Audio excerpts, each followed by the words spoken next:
Stephen Shiu is Hong Kong's top political influencer on YouTube. He has close to 700,000 subscribers and he makes up to 5 videos a day.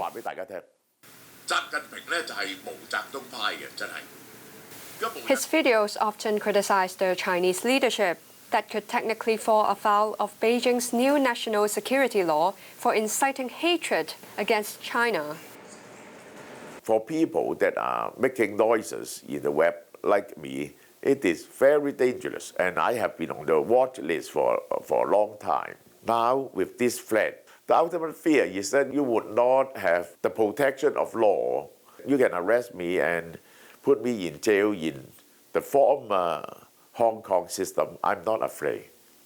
But in the Chinese system, it is different. It got so dangerous that Shiu moved to Taipei at the beginning of the year, at the age of 70. But he never thought he would be away long term. Then Beijing passed the stringent security law. He now likely faces arrest if he returns to Hong Kong. Very difficult and very sad. I don't expect that when I came to Taiwan that I cannot go back. 70 years of my life, I never left Hong Kong for a month. The maximum period is 20-some days. Yeah, and now I have to leave Hong Kong forever. It breaks my heart. Yeah. The law clamps down on protests and freedom of speech. At least a dozen people have already been arrested since it took effect on the 1st of July. Many of them were simply carrying a Hong Kong independence flag.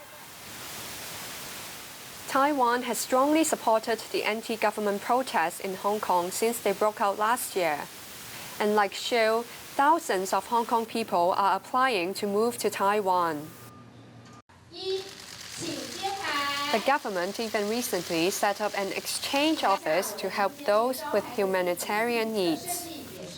Taiwan is walking a fine line in its fraught relations with Beijing. Reflecting the sensitivity of the matter, no one from the government granted us an interview. For the same reason, most of the Hong Kongers here are also reluctant to talk to the media. Those who have already settled here struggle to find a sense of belonging in Taiwan, where the culture and language are different. Stephen Shiu opened this small supermarket last month, where he sells Hong Kong snacks and drinks. It's more than a store for him. It's a community where his fellow citizens can gather and make friends. The feeling of Hong Kong people can only be shared by Hong Kong people. This change in the breaking up of the traditional Hong Kong is very difficult for people like me to adjust emotionally. Mutual help is very important in this crisis of life. Meeting some fellow Hong Kongers and speaking Cantonese, it reminds me of home, so I'm very happy to be here. It certainly has not been easy to start a whole new life in a foreign place, but at least the Hong Kong people have each other and a taste of home.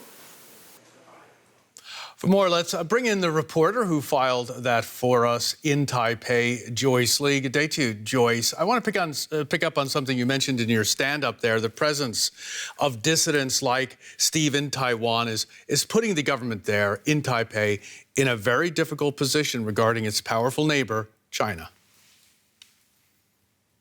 Yes, that's correct. With the increasing military threat from Beijing, the Taiwanese government is very afraid that Taiwan will be the next target of Beijing after Hong Kong. So what the Taiwanese government is doing is that they are offering low-key assistance to Hong Kongers so that won't trigger Beijing to a point that it will escalate to a war or something, a conflict. But also they could stand with Hong Kong and provide assistance. Okay, now as Taipei moves forward with this low-key, as you called it, policy towards refugees coming from Hong Kong, is it nonetheless expecting more people to be fleeing to its shores? Yes, certainly. Actually, last year when the pro-democracy movement broke out, there was already over 5,000 Hong Kongers fleeing to Taiwan, applying for residence permit. So this trend will continue, and the Taiwan government is expecting the number to grow.